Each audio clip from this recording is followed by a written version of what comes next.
What if I told you that colleges aren't one size fits all, that different colleges have unique strengths that fit different kinds of students?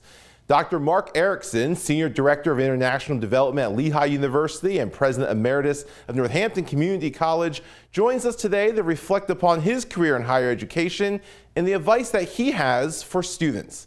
That's all coming up right here, right now. I'm Sam Chen, and this is Face the Issues.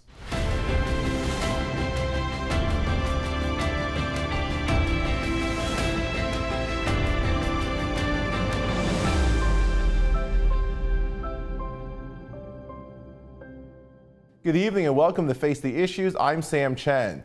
There's a big debate about whether everybody should go to college, but what if I told you that in addition to that debate, college isn't one size fits all. There's unique differences between kinds of colleges, each with their own strengths that fit different kinds of students. So how should students decide if they go and where they go, and what is it like being at these respective schools? We're joined tonight by Dr. Mark Erickson. He currently serves as Senior Director of International Development at Lehigh University. He is the President Emeritus of Northampton Community College in Northampton County, Pennsylvania, the former President of Wittenberg University. He joins us here tonight. Dr. Erickson, welcome to Face the Issues. Yeah, thanks, Sam. I'm happy to be here. I would say congratulations on your retirement, but you've now come out of retirement. Right. Yeah, I mean, you don't think you can fail retirement, but I failed retirement. And then, you know, I took a few months off and thought I would do some consulting, which I did, but just found that it wasn't enough. So then I ended up having this opportunity at Lehigh, you know, working in the international area at Lehigh, both loves of mine. I'd worked at Lehigh 22 years previously. I've been engaged in international activity for my entire adult life. So it's a great kind of next chapter for me and a lot less pressure-filled than being a college president for 17 years. So, well, I'm loving it. For viewers who don't know, you were my college president at Northampton Community College. Deeply honored to be your president. Oh, and we were honored to have you. Deeply appreciate your leadership of that college. But like I said, I mean, you were at Lehigh University, to your point. You went to Wittenberg University in Ohio, then Northampton Community College in Pennsylvania. Your education took you to Princeton, Harvard, and Lehigh. So you've seen this full range of different kinds of schools. I want to start by asking about your career. You studied history at Princeton University. You've had this tremendous career in higher education. Was that always the dream, or when did you realize you wanted to go into higher? No. Okay. Well, I mean, like a lot of college students, when I went to college, I wasn't sure what I wanted to do. I decided to major in history just because I thought it would give me great, you know, critical thinking skills, learn a lot about a lot of different areas, learn how to write well, all of which happened. I thought, like a lot of my peers, that I would become a lawyer. I tested that out, kind of, you know, following lawyers around, and nothing against lawyers, they do wonderful work, but it wasn't right for me. Okay. But during my time at Princeton, I was blessed to have an unbelievable mentor, an assistant dean of students, who took an interest in me almost from day one. He and I went to lunch every week, every other week, and talked about life and me and what I was doing, where I was going. And I became very involved in that side of Princeton. I was a resident assistant. And Carl, I mean, I looked at how he changed my life and ultimately said, gosh, that's what I want to do. I want to have that kind of impact, life-changing impact on students. So when I graduated, I thought, well, how do I do this? I wasn't ready for graduate school, so I went up to the West Coast and taught history at a private school for a couple of years, where I met my wife, Lynn Erickson, the head of the Da Vinci Science Center, and then went back to Harvard to get my master's in education and journeyed on into this higher ed, you know, career that has been a blessing, absolutely, for me. But he made all the difference. And in fact, I keep a picture of him on my desk and have for decades, just reminding me of the power of one person to change lives and impact people and keep me a little bit centered around all that. And so your draw back to higher ed was really driven by this mentor of yours. Yeah, really from my own personal experience. I mean, I arrived at Princeton feeling a little bit lost, not sure, I wasn't sure how confident I was in myself. And this particular individual just lifted me up. I can remember distinctly the feeling leaving lunch with him, and I felt like I was floating. It just was this unbelievable feeling. That's neat. Yeah. That's And neat. he became a mentor. I mean, we stayed in touch for years until he died. wow. Unfortunately, quite young, but an amazing guy. And I've been blessed. I mean, if there's a theme we can talk about today, mentors are Sure. huge, and I have been richly blessed with amazing mentors. Yeah. You spent time, I said earlier, different kinds of colleges, tier 1 research universities, which Princeton, Harvard, and Lehigh are, Right. small liberal arts college, which Wittenberg is, community colleges like Northampton. State flagship, I was at the University of South Carolina. Okay. Regional, Yeah. state, Framingham State College. So I've covered the landscape. You've made Right. the rounds. Yeah, I have. What led your decision to go from one kind of institution to the other? I think in most cases it simply had to do with what the opportunity was. Okay. I was at Framingham State doing some work as I finished up my master's at Harvard. Got a great opportunity to have this wonderful position at the University of South Carolina, so I jumped at it. Not just because it was South Carolina, but the woman I was going to be working for seemed great. The opportunity to see a little bit different part of the country was exciting for me as well. And then she left to go to Lehigh, and Okay. so I actually followed her to Lehigh. Got it. And then made the leap to a liberal arts college. Yeah. I believe in the core mission of liberal arts colleges, and that was a great opportunity for me to become a college president. And then coming back to Northampton, once I'd been a liberal arts college president, I didn't want to be a liberal arts college president again. Okay. I wanted to do something different. I knew a lot about Northampton. My wife used to work there. Okay. Art Scott, I knew well. Yeah. Bob Kopechek before him, I knew well. They both played mentoring roles for me. And the mission just grabbed me in terms of the impact that the place has on not just this community, but much more broadly. So, great decision to come back. I absolutely loved my decade at Northampton. We loved having you. Yeah. Different schools, different kinds of schools. Did you find yourself, to your point, it's a different challenge. Right. So with these different kinds of schools, did you find yourself learning something at each stop that even though it was a different stop next that helped you, were you able to build on that? Yeah, I would say without a doubt. I mean, and in two ways, type of institution, but just preparation for the role that I was in. I mean, I would say, to become a college president, I was blessed. Pete Likens, who was the president several presidents ago at Lehigh, once came up to me one day and said, I think you should become a college president. Wow. And put me on a path through a fellowship called the American Council on Education Fellowship, where I spent most of a year at Bucknell University, kind of connected to the hip with this wonderful guy, Bro Adams, who was their president, mentoring to try to figure out, is this something I want to do? And if I did it, what would that be like? I came back, Pete Likens had gone off to the University of Arizona. Okay. There's Greg Farrington as the new president. A year later, he asked me to come work directly with him as his right-hand person. Became an incredible mentor for me. So, Pete Likens is a mentor, college president. Greg Farrington is a wonderful mentor, and then Bro Adams. And so I was incredibly blessed as I prepared for my first college presidency to have that background. And I learned a lot. I mean, in a right-hand role to the president, you see everything, you're not responsible for it, but you're engaged, understand the issues and challenges. That was enormously helpful as I went on to Wittenberg. And then, being the actual president, you learn a whole lot that you don't learn sitting next to the president. It's, you feel the weight of the seat, you understand the financial dimension of it in a much deeper way. A lot of the fundraising, you name it, you're in the middle of absolutely everything. So certainly that preparation, 7 years as a college president, was a wonderful preparation to come to Northampton, as an experienced president, not a brand new president. So. I was going to ask, what reflecting on your career, would you take with you? And I feel like a lot of this is about mentorships. You've listed so many people who've guided you in that journey.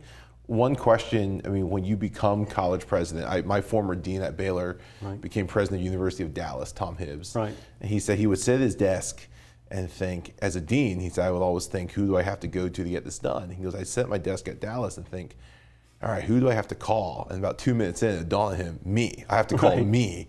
How do you still, how are you able to still keep mentors when you're the top? Like, you're it, everything comes through you. How do you still have mentors in your life at that point? How do you still seek guidance?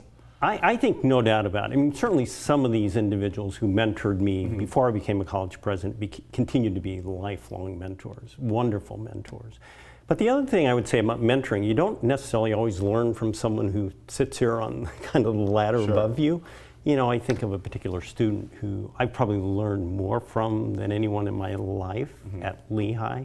I watched him go through personal tragedy in his life, how he handled it. He and I have become very close, you know, and he mentors me. I learn a lot from him, even though if you put us on a power structure, he was a student, I was dean at the time. But I think there are lots of places you can gain mentorship and learning if you open yourself up to it. What I tell students all the time is if someone reaches out to you, reach back. Reach back right away. Carl Wartenberg asked me to lunch. I can't imagine what my life would have been like if I'd said, nah, I think I'm busy that week. You know, this lifelong mentorship. So I remember you said that in your last commencement address at Northampton, this encouragement to all of our graduates that if somebody reaches out, you need to reach back. Oh, without a doubt. I mean, I describe those individuals as the angels in my life who literally lift me up and take me where I could not have gone on my own. I have been, as I said at the beginning, just enormously blessed with opportunity. That's the other thing I would say. Don't, and I would give this advice to any student, don't box yourself in. You know, we all think maybe this is what we want to do, but along the way, life takes twists and turns that can be pretty interesting. If you're willing to risk a little bit, if you're willing to try a different path, sometimes you will be absolutely stunned at what you find. So, I mean, I just have been fortunate to have those opportunities, to have people say, hey, Mark, I think you can do this, or think about that. Sure, and opportunities I imagine that in part come through mentors as well. Oh, no question. And well, they would help me think about what I was doing and how I was thinking about all this, you know. And then I've got this wonderful wife. She's a great mentor. I got kids that keep me humble. So it's kind of all those things together. I think that's fantastic advice. We're going to go to the break. When we come back, I want to continue that idea of advice and mentorship and talk a little bit about high school students who might be looking at this college transition and what your advice you might have for them. Don't go away. We'll be right back. Face the Issues is produced and recorded in the studios of Lighthouse TV. Positively different.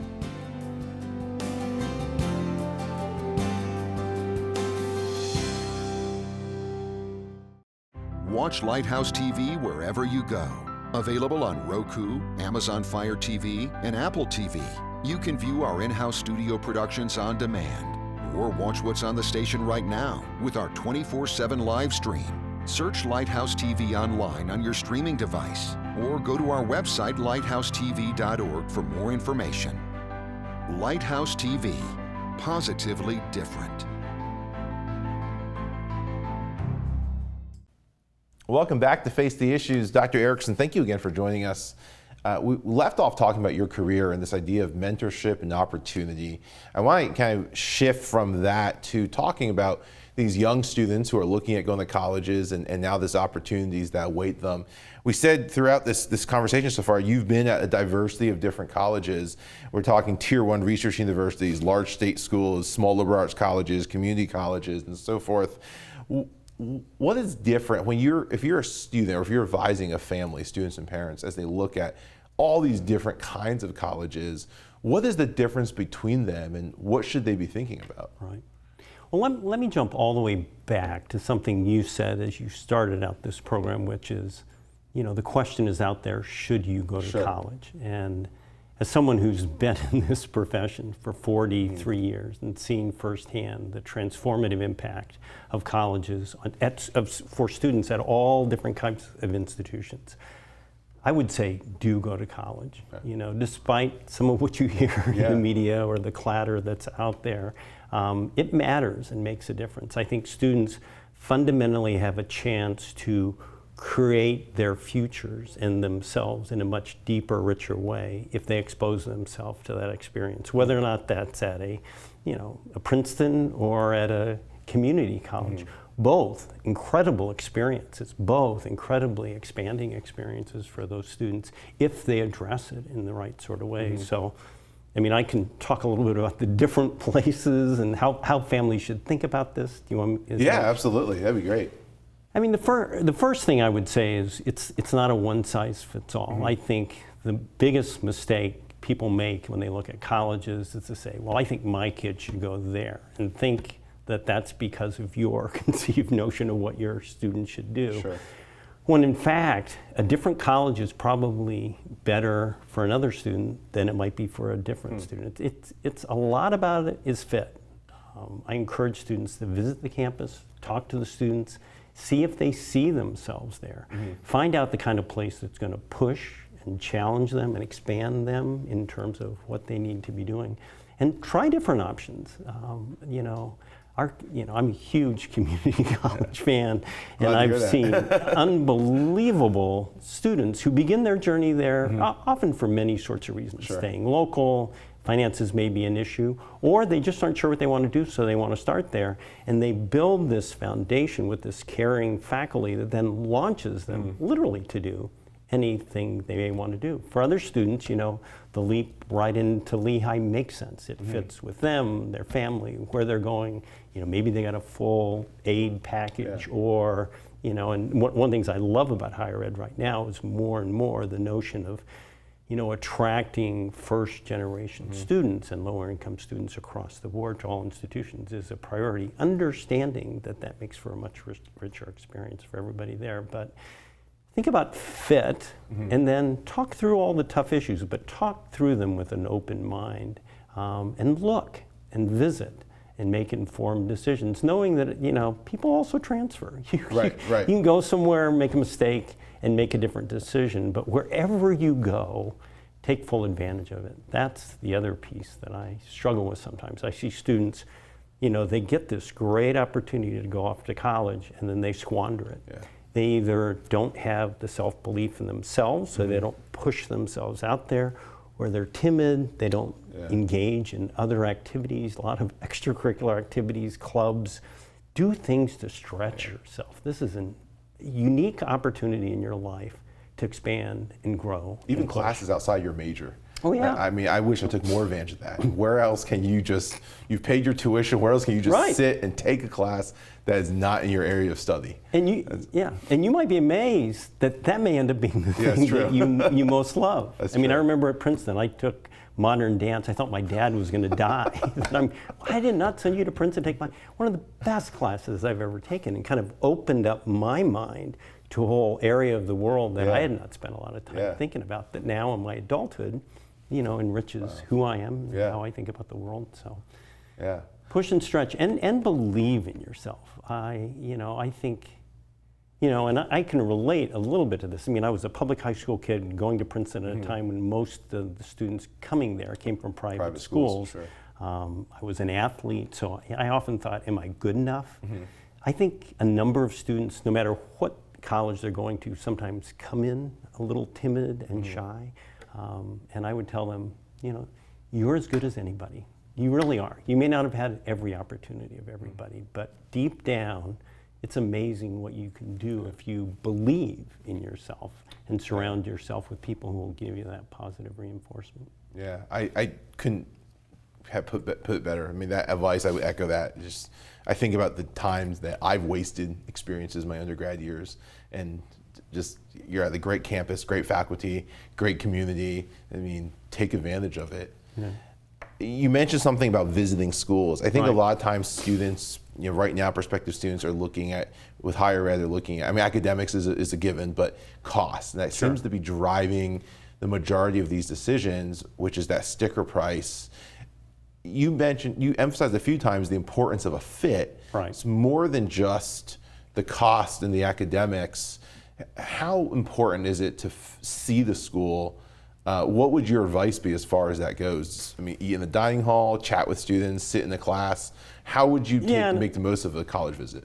Yeah, I'm a big believer in spending time on the campus. I mean, and the tours are great. You'll find if you have a great tour guide, you'll love the place. That's true. But on the other hand, if you have an opportunity, if it's a place that's residential, I would encourage you to see if you can stay overnight. Yeah. Feel what it feels like to actually live there with students for a day and see what the student culture is like. And is that a culture that fits with you, that doesn't fit with you? Ask students questions in the dining hall. You know, what do you think about here? What would you tell me? Talk to some of the professors. See how you feel about connecting with them. And you know, I think most of us also get an intuitive feel when we're on a campus. Does this feel like a place that I can get energized and excited about and fit? But when I say fit, it doesn't mean it's easy, but a place that's going to expand and push, excite, and energize you. So I would absolutely say visit if you can. You know. Yeah. How important are things? I mean, we see this in rankings, right? US News and World Report present these rankings, and they talk about class sizes and things like that. I mean, how much consideration should somebody put into faculty-student ratio and class sizes, big school versus small school, things like that? Yeah, well, beginning with U.S. News, and I don't want to get me in trouble with them. You know, I think the unfortunate reality of U.S. News and World Report, they've provided some metrics that they've put together, some of which have some positive meaning and I think make sense, others not so much. Keep in mind their purpose is selling magazines. Right. And because of that, they've created a gamesmanship in higher education where a lot of institutions, and I think to their fault, I don't think it's a positive thing, play games to make those numbers make them look better. And most of them aren't about outcomes, they're about inputs. You know, what are our class sizes? What's your endowment? It's not what's the success of your students or how much do you move a student on a spectrum if they start here to here. So I would approach college rankings with some level of caution. I guess that's the one thing I would tell you. But I do think, I mean, the things that matter, I think personal connections with your professors matter. You know, some places can do that effectively with pretty high numbers in terms of class sizes. Others have smaller class sizes. Keep in mind some institutions that will say we're 8 to 1. A significant number of that 8 do almost all research. So the question is not how many do you have compared to your students, but you know, as you look at classroom experience, how much direct connection and engagement and personal development am I going to have from my professors? And I think that matters most. I think cost is a challenge for higher ed, especially as you get to the higher kind of echelons schools. The good news is they're putting a lot of financial aid out front to create greater parity. You know, people talk about return on investment. You know, I'm now working at Lehigh, right? Lehigh is not an inexpensive place to go. Yet Georgetown recently did a study of 4,500 institutions of higher education and ranked them by ROI. If you're just looking at the financial end, and there's a lot more you get out of college than the financial piece, but if you look at what it costs for a Lehigh education, and then you look at the average mid-career salary, you know, in terms of ROI, they rank 21st in the country. Wow. Pretty good. Yeah. So on the front end, you might look at that number a little bit differently if you knew what that was going to mean in the long term. I like that advice, looking at the outcomes instead of the input. Input's much easier probably, but they don't really involve students and how well students are going to do when they leave. Right. I think that's great advice. We're going to go to the break again. When we come back, I'm going to ask you for your final thoughts for what students should be thinking about as they look at the future. Okay, thanks. Don't go away, and we'll be right back. Watch Lighthouse TV wherever you go. Available on Roku, Amazon Fire TV, and Apple TV. You can view our in-house studio productions on demand, or watch what's on the station right now with our 24/7 live stream. Search Lighthouse TV online on your streaming device, or go to our website, lighthousetv.org, for more information. Lighthouse TV, positively different. Welcome back to Face the Issues. Dr. Erickson, first, thank you for joining us and just for your time. And my pleasure. It's greatly appreciated. I was going to ask you, closing out, what advice, what final advice would you have for high school students or community college students who are looking at transferring, but as they consider what college is the best fit, what last advice would you give them? Yeah, I mean, I would say open yourself up. I mean, really look at a variety of options. You know, I think sometimes we all approach our life with a little bit of tunnel vision, but look at opportunities seriously. And then, like I said before, look for fit. Look for places, once again, that aren't going to be, you don't go there because it's easy or only the low-cost option. Go because it's going to change and grow you and help you develop in ways that you might not otherwise develop. So I would push folks to do that. I'd push them, like I said before, to seek out mentors. Find institutions where they think they'll find those mentors. You'll see that in the relationships that you observe between faculty and students on campus, and what does that look like? What does that feel? And then, you know, I think a general piece of advice I'd give to people in college, looking at college or in general, is embrace life. You know, I think, especially coming out of COVID, we've been through a difficult period, and I think in that period, people close themselves off a little bit. But life is pretty amazing. You know, I'm traveling around the globe right now. The world is a fascinating place. Study abroad. You know, open up your mind to different things that you can do, and embrace life. I think the line that I use in my commencement speech was, embrace life and it will embrace you back with a hug that will leave you breathless. I believe that. You know, I think so much of what we can accomplish in our life has to do with us and attitude and the way we approach our lives. And if you approach your search for a college with energy and vigor, not trepidation and concern, I think you're going to find, you know, higher ed in the U.S. is unbelievable. The breadth of opportunities that we have for students is better than anywhere else you'll see in the world. And in an environment where we push students to think. You know, some other cultures, you know, they're all about repeat back what I said to you, not think and develop and grow. So there are great opportunities out there for our students. With professors like you. I've seen you at work. Much too kind. Last question, if you could think of one word or two words as you reflect on your career, how would you describe it?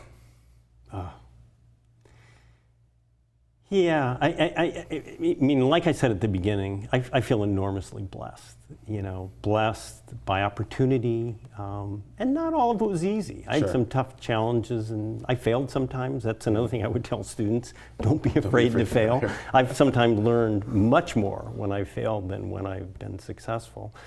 But learn from those moments. And when I think about my career, I think about a blessed career and a career.